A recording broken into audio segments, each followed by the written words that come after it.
مسجد اقصیٰ سے جو ہماری محبت ہے نا، جو دلی لگاؤ ہے مسجد اقصیٰ سے، وہ صرف اس لیے نہیں کہ وہ محض ایک مسجد ہے، اس کے ساتھ دلی لگاؤ کی بہت ساری وجوہات ہیں۔ سب سے بڑی وجہ تو یہ ہے کہ مسجد اقصیٰ روئے زمین پر بننے والی دوسری مسجد ہے۔ مسجد حرام کے بعد روئے زمین پر جو مسجد بنی ہے وہ مسجد اقصیٰ بنی ہے۔ سب سے پہلے اللہ تعالیٰ نے آدم علیہ السلام کو حکم دیا، آدم علیہ السلام نے مسجد حرام بنائی، اور مسجد حرام بنانے کے 40 سال کے بعد اللہ تعالیٰ کے حکم سے آدم علیہ السلام نے ہی مسجد اقصیٰ کو تعمیر کیا تھا۔ آدم علیہ السلام نے مسجد اقصیٰ کو سب سے پہلے، اور یہ جو مسجد کا حصہ ہے، مسجد کا ایریا ہے، اس کا تعین کیسے ہوا؟ یہ کیسے پتہ چلا کہ یہ مسجد اقصیٰ یہاں بنے گی، مسجد حرام یہاں بنے گی؟ جبریل امین آئے اور پہلے مسجد حرام کی نشاندہی کی کہ آدم اس جگہ پر مسجد حرام بنا دو، اور پھر مسجد اقصیٰ کی بعد میں نشاندہی کی کہ اس جگہ پر مسجد اقصیٰ بنا دو۔ تو یہ جبریل امین کی نشاندہی کرنے کے بعد آدم علیہ السلام نے اس مسجد کو تعمیر فرمایا ہے۔ یہ کوئی ایسا نہیں کہ یہ ابھی کچھ سال پہلے یا 1-2 ہزار سال پہلے مسجد بن گئی، یا یہودیوں نے بنا دی، یا عیسائیوں نے بنا دیا، ہیکل سلیمانی بن گیا، ایسا نہیں ہے۔ آدم علیہ السلام کی تعمیر کردہ مسجد ہے۔ پھر یہ سلسلہ چلتا رہا،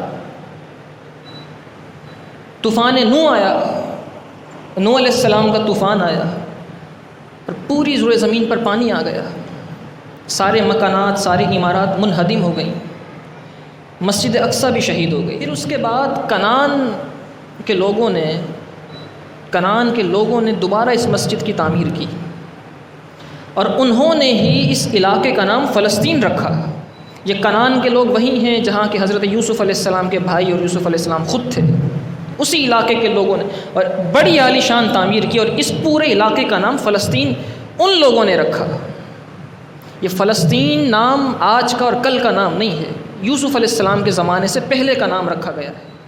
پھر اس کے بعد اس کی تعمیرات کے بہت سارے فیزز ہیں، بہت سارے مراحل سے گزر کر اس کی تعمیر ہوتی رہی۔ حضرت داؤد علیہ السلام کو جب اللہ تعالیٰ نے پوری دنیا کی حکومت عطا فرمائی تو حضرت داؤد علیہ السلام نے اس مسجد کی تعمیر فرمائی۔ آپ تعمیر فرما رہے تھے کہ دوران تعمیرات آپ کا وصال ہو گیا۔ پھر آپ کے بیٹے حضرت سلیمان علیہ السلام، جن کی حکومت صرف زمین پر نہیں تھی، انسانوں پر نہیں تھی، جنات پر بھی آپ حکومت کیا کرتے تھے، ہواؤں پر بھی آپ کی حکومت تھی، اور جیسی سلطنت اللہ تعالیٰ نے سلیمان علیہ السلام کو دی تھی ایسی سلطنت کسی کو نہیں دی تھی۔ داؤد علیہ السلام کے بعد حضرت سلیمان علیہ السلام نے اس مسجد کی تعمیرات کروائیں، اور انسانوں سے نہیں جنات نے اس مسجد کو تعمیر کیا۔ اور وہ بڑا معروف واقعہ ہے کہ سلیمان علیہ السلام ایک عصا کے سہارے کھڑے ہو گئے، اور آپ نے حکم فرمایا کہ مسجد اقصیٰ کی تعمیر کی جائے۔ تعمیرات ہوتی رہیں، آپ عصا کے سہارے کھڑے تھے، اور کھڑے کھڑے آپ کا وصال ہو گئے۔ جنات تعمیر کرتے رہے، وہ دیکھتے تھے کہ سلیمان علیہ السلام کھڑے ہیں عصا لے کر، لیکن آپ کا وصال ہو چکا تھا، اور وہ آپ کے ڈر سے تعمیرات کیا کرتے تھے، آپ کے حکم پر تعمیرات کر رہے تھے۔ جب پورا سال گزر گیا تو پورا 1 سال گزرنے کے بعد جس عصا کے سہارے آپ کھڑے تھے اس عصا کو دیمک نے کھانا شروع کیا۔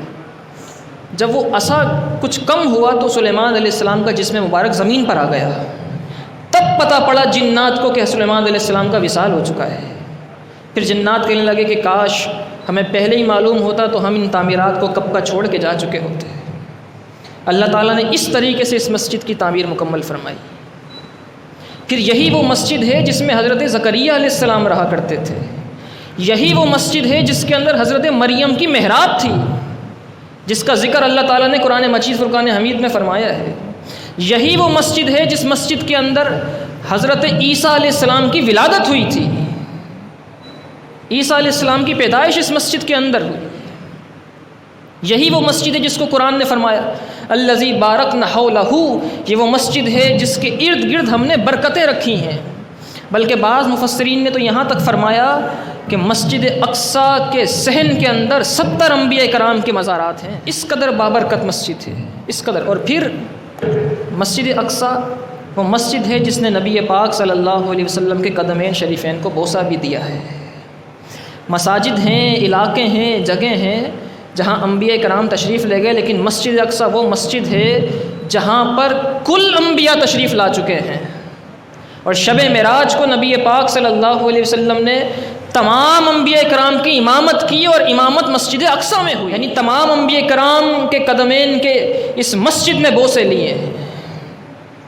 اس قدر بابرکت اور شان والی مسجد ہے یہ مسجد اقصیٰ۔ ایسے ہی اور ہم نے تو مسلم امت میں 57 اسلامی ممالک ہیں، لیکن جو کچھ ہو رہا ہے مسجد اقصیٰ کے اندر گھس کے مسجد اقصیٰ کو شہید کیا جاتا ہے۔ وہ اسرائیلی فوجی کبھی محراب پر حملہ کرتے ہیں، کبھی مسجد کے در و دیوار پہ حملہ کرتے ہیں، کھڑکیاں توڑ دیتے ہیں، مقدسات جو لکھے ہوئے ہیں دیواروں پر، در و دیوار پر، اس کی توہین کرتے ہیں، مسلمانوں کا خون بہایا جاتا ہے، مسلمان سجدوں کی حالت میں ہوتے ہیں تو ان پر فائرنگ کر دی جاتی ہے۔